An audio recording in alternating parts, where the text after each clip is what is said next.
Look at that, guys. It's like it's got a spa bath underneath it. Look at it go.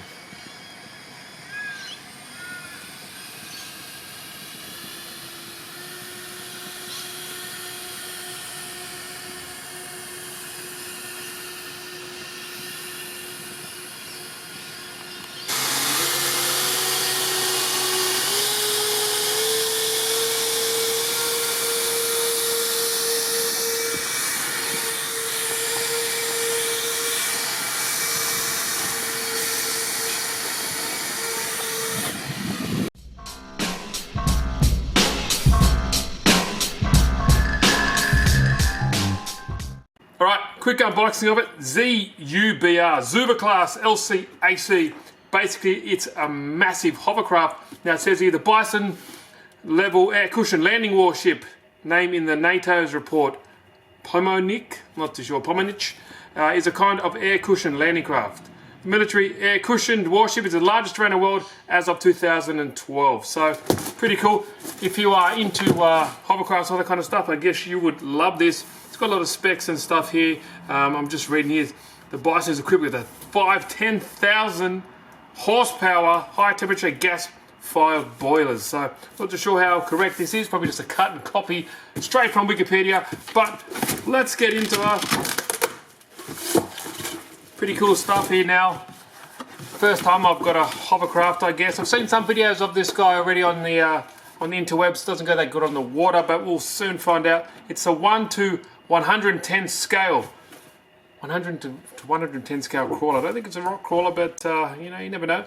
It has a 7.4 volt, 3000 milliamp hour battery, 2.4 gigahertz control system, 3-channel, three channel passage communication. That's pretty cool. 30 amp brushless ESC, and it does have brushed motors. So just got some specs here: lifting motor, steering, servo, propellers, and the motors are in there. Superstructure, air cushion, and it's also got a gyroscope. So pretty sweet. Now it's 520 millimeters by 195 millimeters high, and a draft. Is that the depth that goes in the water of 10 millimeters? The width is 242 millimeters. But let's not get too involved in that. A lot of people don't like unboxings, so we'll just crack on into her and see how she looks. Now in this channel I like to you know, spice up a bit, have something a little bit different, not just the one thing. So if you like this stuff, you like it. If you don't, you don't. Must be the transmitter. Yeah. Now if anything, it does look cool. Now I'm sure any of you guys in the comments, I'm sure there's someone, there's always an expert in the comments that knows about these or hovercrafts. How do these perform? Have you been on one of the real ones? Because it bloody is impressive, I can tell you that much, the real thing. I've seen some videos on it. Look at our first casualty. It's like Fort Knox in here. For the love of it. Look at that. No cable ties. Here's me banging the hell out of it. Banging is more betterer. Alright, well here we go. So obviously it's 1 to 110 scale, so it's ginormous, but we'll quickly just have a nice look at the model. It does have some quite nice details on there. And these little antenna things look like aliens' antennae, but they are not. But you know, it has some moving parts. It does look cool. These three motors turn together. Obviously they're going to give you the thrust. These little motors, or these fans, as you can see, they do spin, but there is no motor connected to them, but they do free spin. Underneath here, obviously you've got your air cushion. Look, I'm no connoisseur about these or expertise, but I believe, you know, it inflates and the air pushes down and it kind of hovers nicely on a cushion of air. Here we go. You don't even need to read the instructions. This seems to be where your battery goes. Oh, here we go, cooking with gas, and it's plugged in. Even better. Not. That's no good, shouldn't be plugged in.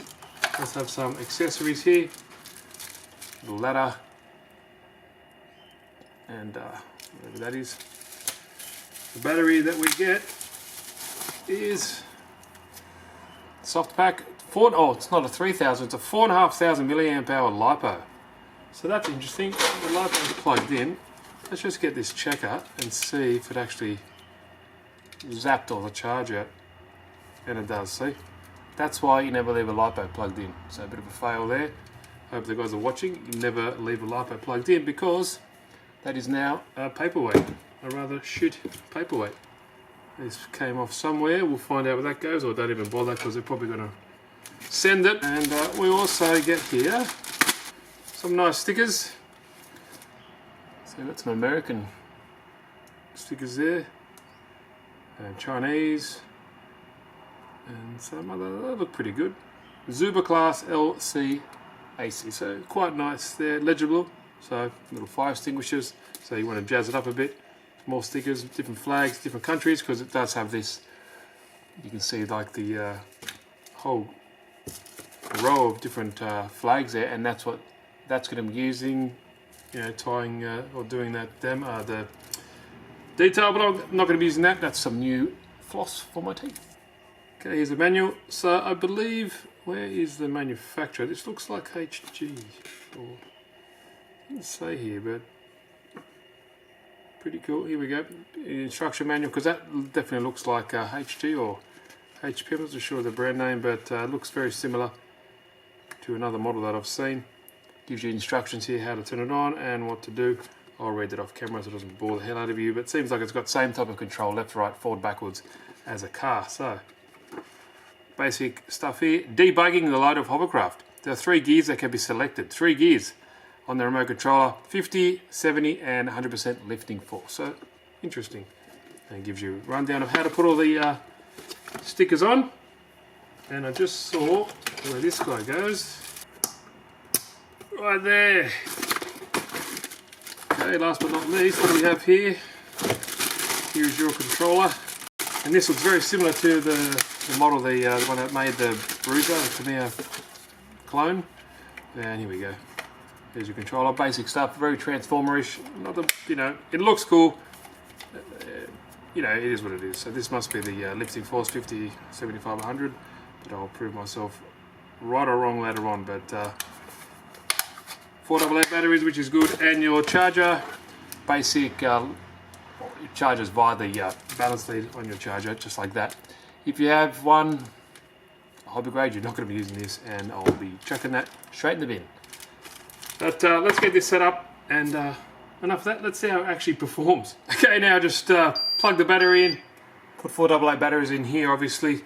Turn that on first, and on and off switch is just located up here. So let's turn this bad boy on.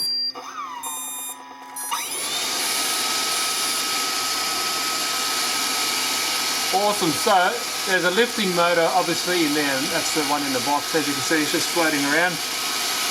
And that toggle switch here does change the lifting motor's speed. So you hear it speed up, 50, 75, 100, and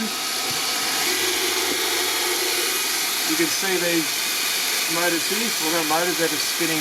They're fake, and you just hold it, but it, you know, to the realism. And if you turn left and right, you can see those 3 motors. Give it some throttle. And there we go. Whoa. Now I'm not too sure if the 2 or 3 motors, this one's a bit stuck. Well, there we go. I think it's caught on the cowling, but as you can see, and the steering trims those bad boys. That's pretty cool. That's right, not bad. Let's see why. Whoa! We'll see why that motor's not turning. Pretty cool. Alright, we've got some flat ground here. Pretty much the best service. I've tried in other areas and it's not the best, but what we'll do, I'll power it on. It doesn't really matter if you turn the controller on at the same time. So that is on. When you plug it in or you turn the controller on, it's going to make that noise until you hit this little switch here. And you hear it go up. That is on the highest setting, so let's see how it goes. That is flat out. So even a little bit of rocks is going to disrupt it, as you can see. And that is flat out, and that is including, well, the included battery was plugged in from the factory, so that wasn't really good. But that's flat out. Let's bring it back in before we get sidetracked by a car. Get off the gutter. Get off the gutter. Yeah. Alright. Help me out there, but that's flat out. And you know, let's do a pass. Let's send it down the road, eh? Let's see the top speed we can get on this guy.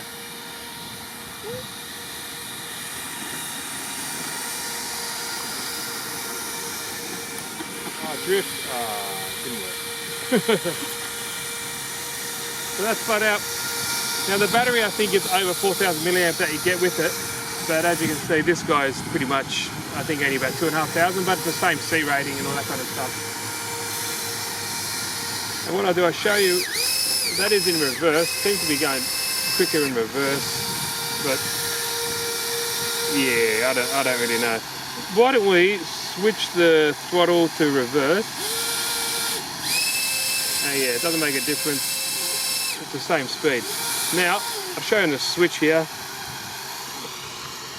So that is currently on. If I just zoom back out, that's the highest. You can do medium and low. If I put the lowest bags, you can see back to that. It's not going anywhere. Do medium, a little bit better, but I found that it needs to pretty much just be on high. You know, that's obviously going to waste the battery more because it's got to lift the craft up and power the fans. And all three of those fans are working. So let's do another quick run. I'll do that right in between. Get off, get off. Yeah. So, yeah, why don't we try on a little bit of water and see how that goes. Because primarily that's what this guy's for, right? So let's try some water, and if it doesn't work, we'll see in a bit. All right, now we've got it on the water. It actually works on the water quite well, I'd say. It does get, you can't go too fast. Let's zoom in a little bit to the boat, or the hovercraft, sorry. You can see it does work. That's flat out. But I tried to do like a transition from the ground onto the water, and yeah, it didn't really work very well at all. You need a really flat surface for this, and yeah. The little hatch where the battery goes, you need to make sure you tighten it down when you're running it in water because it's got like a little seal. But let's try. So it obviously will float, and that is on the highest setting. You can see bouncing around. Let's see what happens if I put on medium. So I'll switch it to medium. I'm living dangerously here. That's on medium. Let's see if it still goes all right. You can zoom in a little bit there back if you like. There we go. So that's on medium skirt power. Let's put it on low. That's on low. Seems to handle a little bit better. I think medium was a sweet spot. So we go on medium. And actually high might be a little bit better. I was digging in the front there. I think if you were going to use this and you really wanted to get serious with it, you'd want to put a little bit of ballast at the back so the front doesn't dig in. Yeah, trying to get yeah. Look, you're not going to get much more out of that. That's what it is. But it does look cool. Definitely does look pretty cool.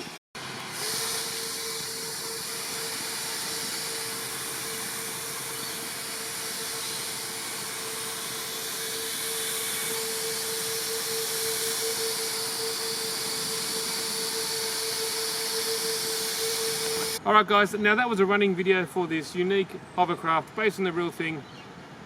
Look, it does work on land and on the water as you saw. You can't transition from land to water or vice versa unless it's perfect, like skate park, smooth concrete into the water and coming out of the water. So that's just the water warning. Once it's on the water, it does work, but the front you saw it digs in. I'm not too sure if we need a bit of ballast at the back to stop it from happening, but it does have 3 fan settings on the controller itself, so you can adjust that if you need be. On the higher setting, it bubbles around. It was like it was a spa bath underneath.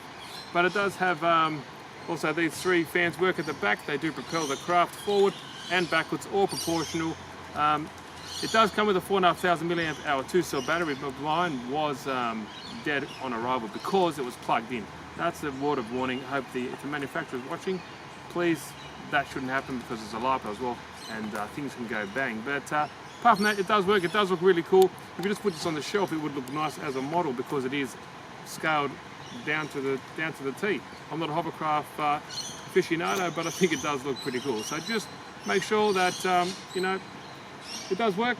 It does work on nice smooth land as well. I guess it's a getting used to thing as well. But that's me, guys. If you like the video, give it a good old thumbs up. If you haven't, please subscribe and hit the notification bell so you get notified of all the latest videos. So I know it's a little bit different than what's on my channel, but I like to keep things a little bit different, obviously, and try new things. So thanks, guys.